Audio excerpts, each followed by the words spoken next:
দুপুরে লাঞ্চের জন্য বের হলাম। তো এটা হচ্ছে গুলশান এরিয়া, আমার অফিসের সামনে।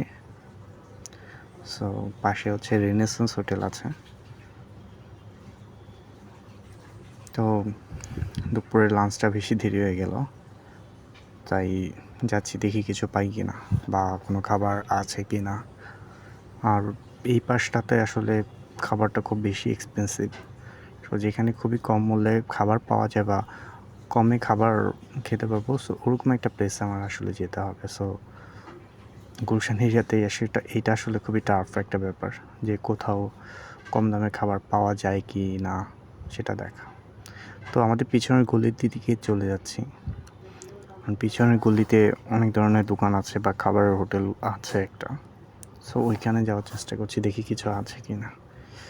এখানে মোটামুটি অনেকটাই রাশ থাকে, মোটামুটি দুপুর টাইম, বিকেলের টাইমটাতে, কারণ ওনারা খুব কম দামি খাবারটা সেল করে। খাবারও মানসম্মত, আলহামদুলিল্লাহ। সো কী খাবো ওইটা দেখছিলাম। তো খিচুড়ি ছিল, সো ডিম খিচুড়ি ওনারা আছে ওইখানে 60 টাকা করে। তো ভাইয়া আদার্স কাস্টমার সার্ভিস দিতেছে, তো আমি ভাবলাম সামনে দাঁড়াই, ডিম খিচুড়িটাই খাবো। সো এটা হচ্ছে ডিম খিচুড়ি, প্লাস হচ্ছে খাবারটা মানসম্মত ভালো, সো এটার জন্য খাওয়া যায়, তাই খাচ্ছি আর কি। তো খাবারটা খাচ্ছিলাম, কারণ এর চেয়ে রিজনেবল প্রাইসের মধ্যে আমি আর খাবার পাবো না এখানে।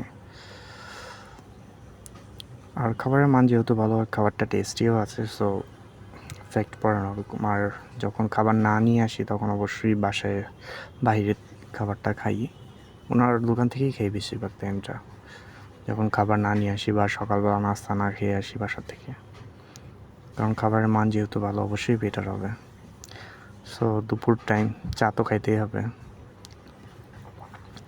সো এই দোকানের ঠিক পিছন সাইডেও আরেকটা দোকান আছে, বা আরেকটা গলি আছে, সেখানে হচ্ছে চায়ের একটা দোকান আছে, টং আছে। সো শরীফ ভাই নামের একজন থাকে। সো তার কাছে আমরা দেখা গেছে রং চা, দুধ চা যাই খেই। তো তার দোকানের দিকে গেলাম, রং চার কথা বলছি আমি তখন, যে ভাই একটা রং চা দেন, কারণ এই এরিয়াতে সব হচ্ছে মেশিন দিয়ে চা তৈরি করে বা কফি তৈরি করে। শুধু একমাত্র ওনার দোকানটাই আছে যেটাতে আমরা দেখা গেছে যে বানানো চা খাইতে পারি। সো মালটা চা তৈরি করছে সে।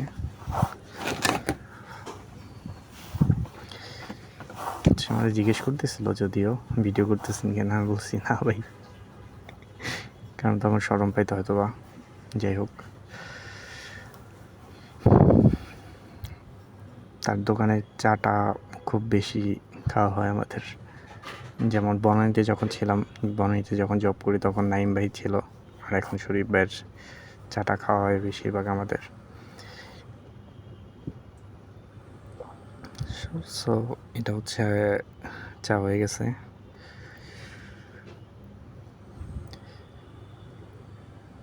ডান।